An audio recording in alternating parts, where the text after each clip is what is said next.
kwarto, talikuran naman. Sa buong maghapon na ginawa ng Diyos, ang laway nila'y napapanis sapagkat nag-iisaman sila sa isa't isa. Bakit? Ang dahilan, may pride si lalaki, may pride yung babae. Ang sabi ng Ephesians chapter 5 verse 21, respect one another as for the Lord. Igalang ninyong isa't isa, magpakumbaba kayo sa isa't isa, alang-alang sa Panginoon. Sabi ko nga nila sa inyo, kayo ay may mga kahinaan. Kung sino man ang nagkamali sa inyo dalawa, magpatawaran kayo. Okay? Unawain ninyo. At kailangan pag-usapan ninyo ang mga problema sa araw bago man na kayo matulog sa gabi. And another one is being supported to each other.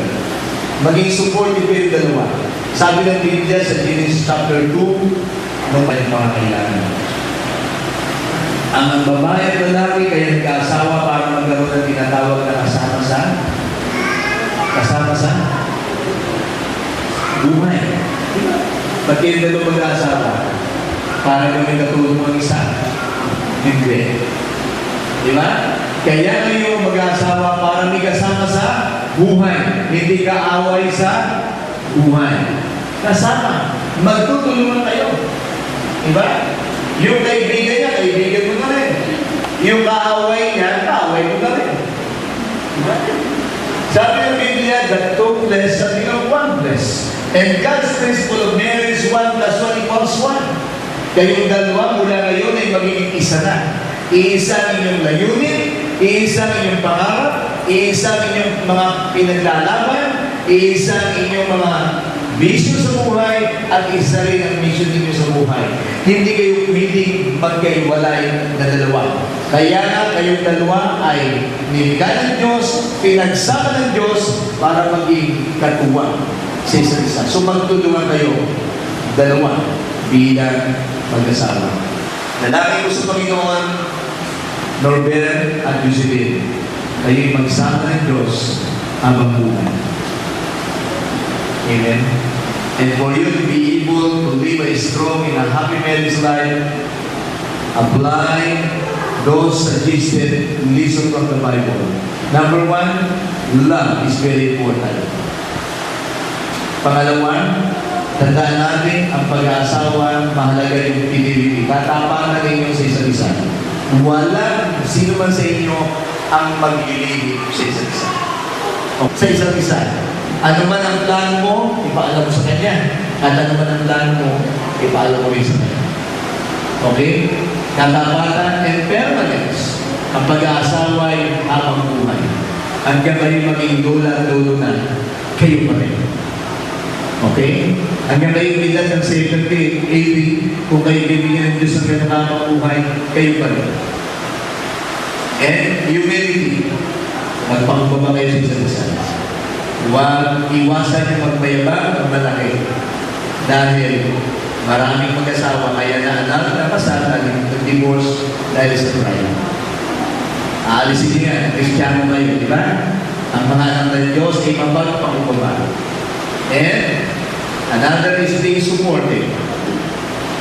And lastly, God should be, it must be, the center of your relationship. Ang sabi ng Psalms 127 verse 1, unless the Lord build the house, the builder is in vain. Sabi ng John 15 verse 5, kung iwalay kayo sa akin, wala kayong magagawa. Hindi issue rito. Napakaraming mga matatalino at mayayaman, may pinag-aralan ng mga kababayan natin, artista, politiko. Pero asaan? Hiwalay sa asawa. Divorce, annul. Why? Iba sila kalooban ng Diyos sa isa. Ang dahilan, ang sentro ng kanilang pagsasama ay hindi nakatuon kay Kristo. Self-centered, selfish ang relationship nila, commitment. Kailangan ng mag-asawa, ang Diyos ang inuuna nila. Put God first and everything of your life. Sabi ng Proverbs 3 verse 5 to 6, trust in the Lord with all your heart and lean upon your own understanding, and all your ways acknowledge Him, and God will direct your effort with success. Ang Diyos ang laging unahin. Sa pagsasama ninyong dalawa, huwag ang ibang tao. kung may problema kayong dalawa, ang una niyong pagsusumbungan ng inyong problema, hindi mga magulang nyo, hindi mga biyanan nyo, hindi mga hipat at bayon nyo. Una sa lahat, isumbong mo. Hindi rin kay Tolpo. Isumbong mo kay Kristo, sapagkat si Kristo ang kasagutan ng lahat ng ating mga pangangailangan at lahat ng ating problema. Ang sabi nga ng isang kantay, Christ is the answer. God bless you and congratulations. Talampakan natin ang Panginoon. Okay? Na kung saan ang pundasyon ng matibay at matatag na pagsasama ng mag-asawa ay nakasalalay dito sa Biblia. Gawin ninyong priority palagi sa buhay niyo ang salita ng Diyos. Basahin niyo araw-araw, ipabuhay niyo at ulay-ulayin niyo. Ang sabi ng Joshua chapter 1 verse 8, meditate my word in your life so that you may be prosper and victory in your life. Kaya nga, ipatong niyo yung mamay sa Biblia nito at sabihin niyo yung mga talaga.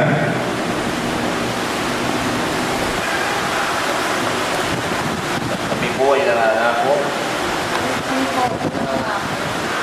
na habang kaming dalawa ay nabubuhay,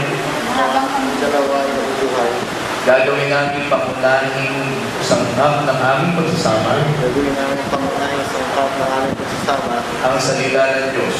Ang salita ng Diyos. Na magbibigay ng buhay at tagumpay. Na magbibigay ng buhay at tagumpay. Sa aming bilang mag-asawa. Sa aming bilang mag-asawa.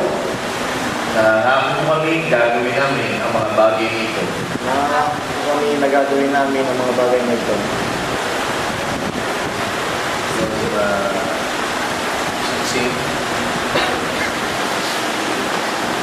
Ang singsing ko ay sa gisag ng katapatan na pagsasama ni Norbert at Jocelyn.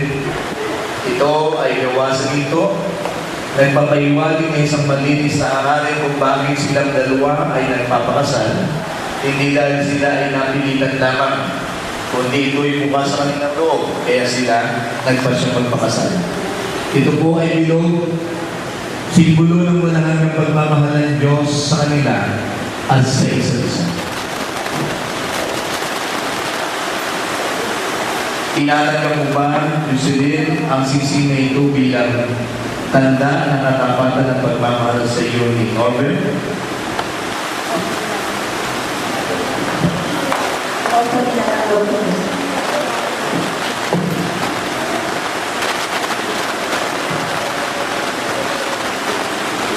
Ibinibigay ko sa iyo Yung pangalan mo.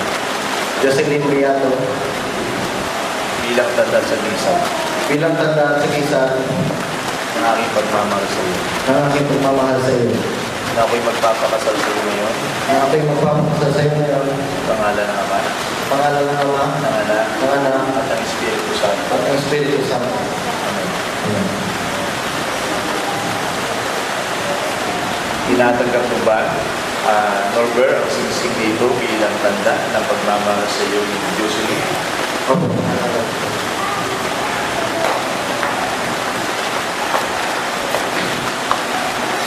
Ang singsing na ito Ang singsing na ito ay binibigay ko sa iyo ay binibigay ko sa iyo ng bilang sagisag bilang sa isa ang aking tunay na pagmamahal sa iyo. na aking tuloy na pagmamahal sa iyo. Magpapakasal ako sa iyo ngayon Na magpapakasal ako sa iyo ngayon sa pangalan ng Ama, sa pangalan ng Ama, ng Anak, ng Anak, at ng Espiritu Santo. at ng Espiritu Santo. Amen.